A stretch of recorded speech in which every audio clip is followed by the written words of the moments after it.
The Midnight Hauntings.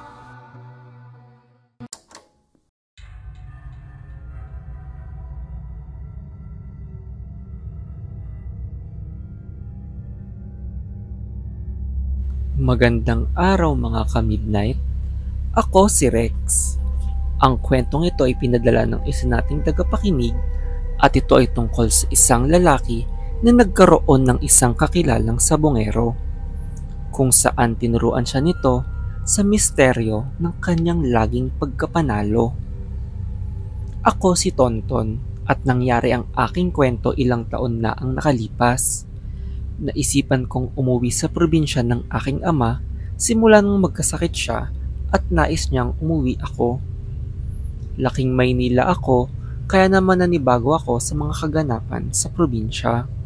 Sana dito ang pagtangkilik ng karamihan sa pagsasabong at ayon sa aking ama ay kahit siya noon ay nakikisali dito.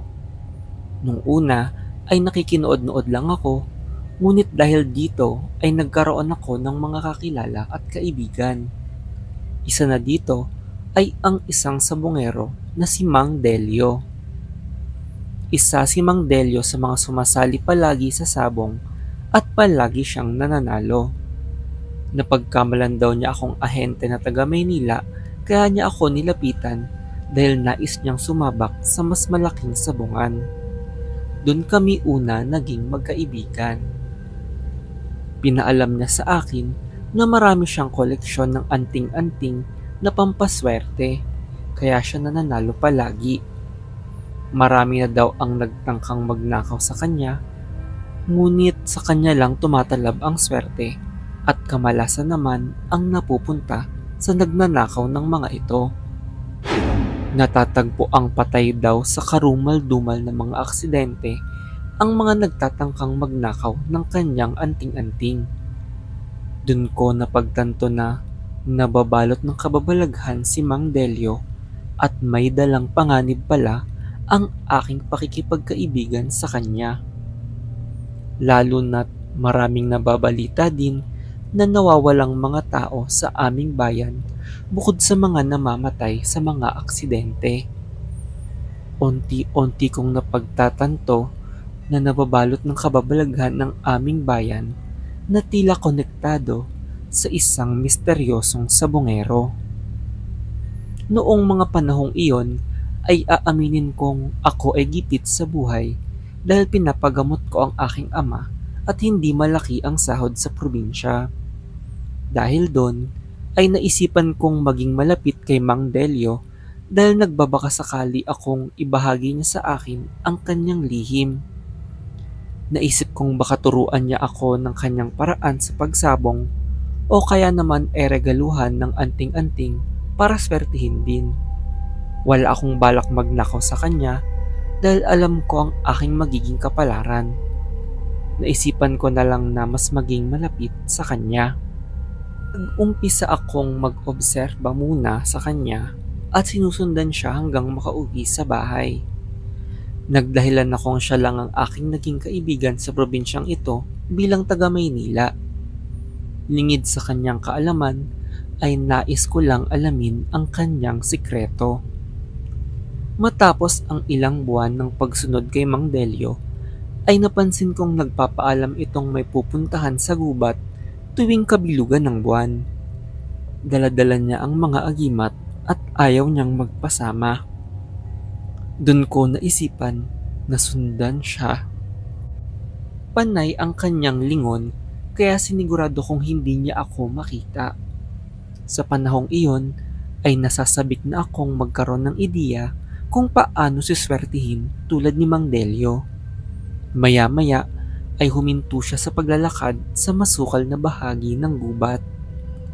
Nakita kong lumuhod si Mang Delio na tila nagdadasal matapos na maglatag ng sapin para sa kanyang mga agimat. Nagdadasal siya sa lengguaheng hindi ko maintindihan. Maya-maya ay nangilabot ang aking buong katawan nang mapansing may ibang boses na nagsasalita. Isang engkanto ang nagpakita sa mga puno at dun ko napagtantong sa kanya nanggagaling ang boses na kumakausap kay Mang Delio. Sa dilim ay hindi gaanong maaninag ang engkanto, ngunit tila hugis ito ng babae at nababalot ng ugat ng puno at dahon ang katawan. Lumapit ito kay Mang Delio para kunin ang mga anting-anting.